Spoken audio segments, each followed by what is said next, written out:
Okay, so Checkers Pastel Yellow Belly has got a nice clutch of 9 eggs. So unfortunately she doesn't have them in a pile, she just has them kind of scattered throughout the tub. So we have to get her out. She's actually early on her lay, so I wasn't expecting the eggs. But get her out, get her cleaned up, clean up her tub, and get the eggs set up. The 9 eggs that we pulled, most of them look really good. We have a few boob eggs. There's one a little desiccated right here, but it should plump up with all the moisture in the box. They are on vermiculite with a lot of water in it, but they are on a light diffuser, so the eggs never touch the vermiculite. So we don't really have to be super careful about how much water is in the vermiculite. Usually it would be a 1-to-1 ratio, but in this case, since we are on a light diffuser, it doesn't matter because your eggs are never going to come in contact with your vermiculite. So now we're going to candle the eggs. You candle the egg by simply picking up the egg, and you get your flashlight and you place it under the egg, and if you roll your egg around, you see the little round donut looking thing that wobbles. Then we just simply mark it right on the embryo so we know that that's up, and then you always want to place your embryos, your eggs, so that your embryos remain up. It supposedly gives you a higher hatch rate. Now if your eggs are attached, then we will just leave them attached. I have found when I do separate some eggs, but if they're attached, I just leave them alone. As long as they fit in the egg box well, then that's fine. Now on this egg, we're looking carefully to see if we can find veins or an embryo. Right there. Right where? Right here, where my thumb is. Okay, we'll turn it so I can. There he is. Right. Rotate him. It's got to be on. Rotate him. So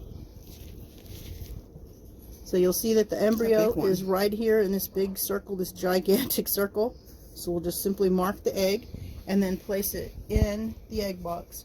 Once we get them all placed in the egg box, all marked, then we will arrange them so that none of the eggs are actually touching the side of the box, because when you have condensation, it will run down the side of your box, and you don't want the condensation to run onto your eggs and drown your eggs.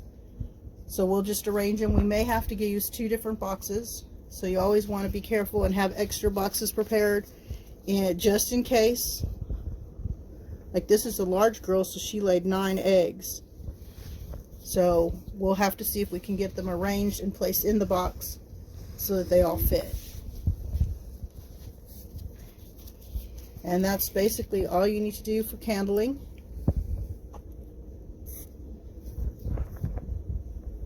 And if you notice, these 2 eggs are together. These 2 eggs are attached. So even though they're attached, if you notice, both of the embryos are up, and that's the way she laid them. So usually the eggs, if they are attached, are fine. They'll hatch just fine.